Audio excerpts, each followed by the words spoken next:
ఓం మహాగణాధిపతయే నమః. ఓం గురుభ్యో నమః. ఓం శ్రీమాత్రే నమః.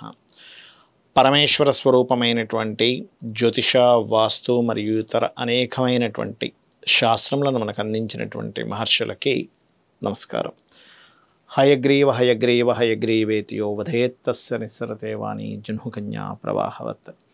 అరుణాం కరుణాతరంగితాక్షీం ధృతపాశాంకుశపుష్పబాణచాపాం అనిమాదిభిరావృతాం మయూకైః అహమిత్యేవ విభావయే భవానీం. శ్రీమాత్రే నమః.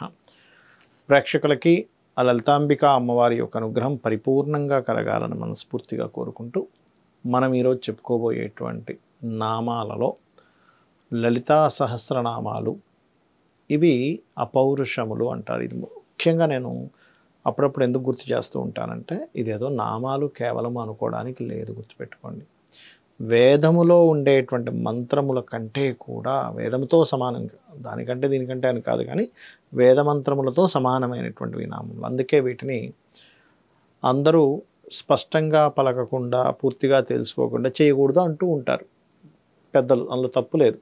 అంటే ఇక్కడ ఏమిటి, అందరూ చదవచ్చు ఈ నామాల్ని, కానీ స్పష్టంగా ఎక్కడ తప్పులు పోకుండా చదవాలి. పవర్ఫుల్ కాబట్టి. అంటే ఎలాగంటే చూడండి, ఇప్పుడు మనం ఒక కోడ్ పెట్టుకుంటాం ఫోన్లో, అక్కడ ఎక్కడైనా రాంగ్ పోయింది అనుకోండి, ఒక్కోసారి అది బ్లాక్ అయిపోతుంది. ఎలా అయితే ఒక కోడ్ని మనం రాంగ్గా నొక్కితే ఎలాగైతే బ్లాక్ అయిపోతుందో, అదే కోడ్ని కరెక్ట్గా నొక్కితే అది ఓపెన్ ఎట్లా అవుతుందో, అదేవిధంగా ఇవన్నీ కోడింగ్స్ అన్నమాట.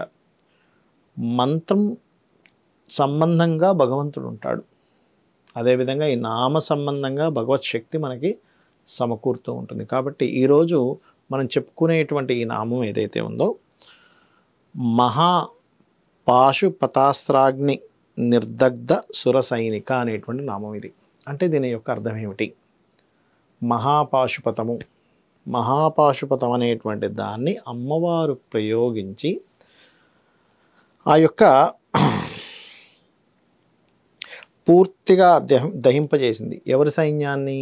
ఆ యొక్క బండాసురుడి యొక్క సైన్యాన్ని. ఇది ఈ యొక్క నామాన్ని మీరు ఓము నమః చేసుకుంటున్నారనుకోండి, దీనివల్ల కలిగే ఫలితం ఏమిటి? బండాసురుడు అంటే ఎవరు? అంతర్గతంగా మనకు బండాసురుడు ఉంటాడు, బయట బాహ్యంగా కూడా బండాసురుడి యొక్క సైన్యం ఉంటుంది. అంతర్గతంగా ఉండేటువంటి బండాసురుడు అంటే ఎవరు మనకి అంటే, మనలో ఉన్నటువంటి నెగటివ్ థింకింగ్స్ ఏవైతే ఉన్నాయో, అంటే మనం ఒక విషయాన్ని తీసుకుని వెంటనే నెగిటివ్ థింక్ చేస్తుంటాము, లేదా బద్ధకము, లోభము, అనవసరమైనటువంటి థాట్స్తో మనం బ్రతకడం, ఇట్లాంటివన్నీ కూడా బండాసురుడు యొక్క సైన్యమే అనుకోండి. ఈ నామం ఎప్పుడైతే మనం చేస్తుంటామో, మన లోపలే చూడండి, బ్యాక్టీరియా, బ్యాడ్ బ్యాక్టీరియా ఉంటుంది, పాజిటివ్ బ్యాక్టీరియా ఉంటుంది, రెండు ఉంటాయి. ఇమ్యూనిటీని ఇచ్చేటువంటిది లోపల కొన్ని సెల్స్ ఉంటాయి, ఇమ్యూనిటీని పెంచుతూ ఉంటాయి. మన బాడీని కిల్ చేసేటువంటిది కూడా మన బాడీలో ఉంటుంది. అంటే ఏమిటి, ఇక్కడ ఏదైతే ఎక్కువగా ఉంటుందో మన బాడీలో, అంటే మన శరీరాన్ని రక్షించేటువంటిది ఏదైతే ఉందో మన శరీరంలో, దానివల్ల శరీరం రక్షింపబడుతుంది, ఎక్కువ కాలం బ్రతుకుతాడు. అలా కాకుండా చూడండి, క్యాన్సర్ సెల్స్ ఉన్నాయండి అంటాం, అవి పెరగ్గా ఏం చేస్తుంది, బాడీని మొత్తం కొలాప్స్ చేస్తుంది, మళ్ళీ చనిపోతాడు. అదేవిధంగా మన ఆలోచనలు కూడా అంతేనండి. మన ఆలోచనల్లో నెగటివ్ థాట్స్ పెరుగుతూ ఉన్నాయి, పిచ్చోడైపోతాడు. పాజిటివ్ థాట్స్ పెరిగాయి, 10 మందికి హితాన్ని చెప్పేటువంటి వ్యక్తిగా, పాజిటివ్గా ఇంకో 10 మందిని బాగు చేసేవాళ్ళ తయారవుతాడు. అదే నెగిటివ్ థాట్స్ అయ్యాయి అనుకోండి, 10 మందిని పాడు చేసేవాళ్ళ తయారవుతాడు. అంటే ఇక్కడ అర్థం ఏమిటి, మీకు positive thoughts and positive energy మీ లైఫ్ని పాజిటివ్ వైపు తీసుకెళ్తుంది, నెగిటివ్ థాట్స్, నెగిటివ్ ఎనర్జీ మీ లైఫ్ని నెగిటివ్ వైపు తీసుకెళ్తుంది. ఈ మంత్రం ఇప్పుడు నేను చెప్పినటువంటిది ఏదైతే ఉందో, దీనికి ముందు ఓము, లాస్ట్లో నమోకు కలుపుకొని ఎవరైతే చాంటింగ్ చేస్తారో, మీ మనసులో, మీ బుద్ధిలో, మీ యొక్క శరీరంలో ఉండేటువంటి నెగటివ్ని ఆ అమ్మవారు ఒక పాశుపతం అస్త్రం వేసి తీసేసినట్టుగా తీసేస్తుంది. అదేవిధంగా అంతర్గతంగానే కాకుండా బాహ్యంగా కూడా, అంటే అలాగా మీరు ఏదో ధర్మంగా మీ పని మీరు చేసుకుందాం అనుకుంటున్నారు, మీ పని మీరు ధర్మంగా చేసుకుంటున్నప్పటికీ కూడా ఎవరో ఒకరు వచ్చి దాన్ని డిస్టర్బ్ చేస్తూ ఉంటారు. ఎందుకు అంటే వాళ్ళకున్న ఇన్ఫీరియారిటీ కాంప్లెక్స్ అనుకోండి, అంటే వాళ్ళకున్న ఇన్సెక్యూరిటీ ఫీలింగ్ అనుకోండి, ఇన్ఫీరియారిటీ కాంప్లెక్స్, అది ఇన్సెక్యూరిటీ.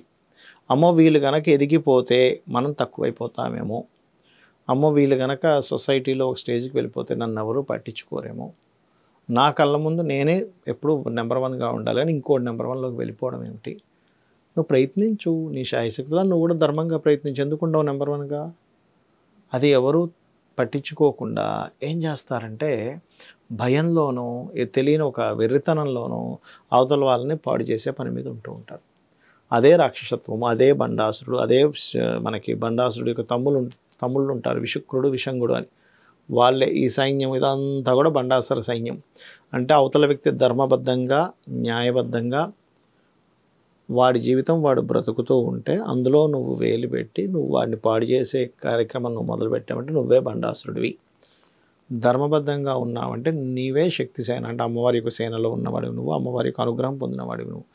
ఈ మంత్రము ఎవరైతే నిత్యము చాంటింగ్ చేస్తారో ఈ పొజిషన్లో ఉన్నటువంటి వారు ఖచ్చితంగా ఆ పొజిషన్ నుంచి బయటపడతారు. రెండవది, జన్మజాతకంలో లగ్నము, పంచమ స్థానము, భాగ్యస్థానాలు పాపగ్రహాల చేత పాప ఫలితాలు ఇస్తున్నప్పుడు కూడా మనిషి ఏం చేస్తున్నా కానీ శత్రువులతోనే ఇబ్బంది పడుతూ ఉంటాడు.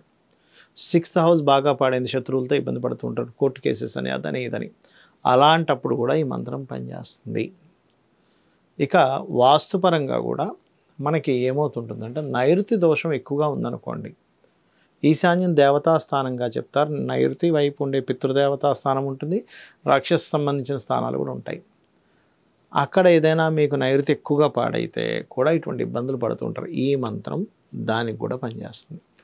కాబట్టి ఇది చేసుకొని అమ్మవారి యొక్క అనుగ్రహాన్ని మీరు పరిపూర్ణంగా పొందాలని మనస్ఫూర్తిగా కోరుకుంటూ రోజు 40 నిమిషాలు చేయండి. ఏ మంత్రమైనా చేసి మీరు అమ్మవారి అనుగ్రహాన్ని పొందాలని కోరుకుంటూ శ్రీమాత్రే నమః.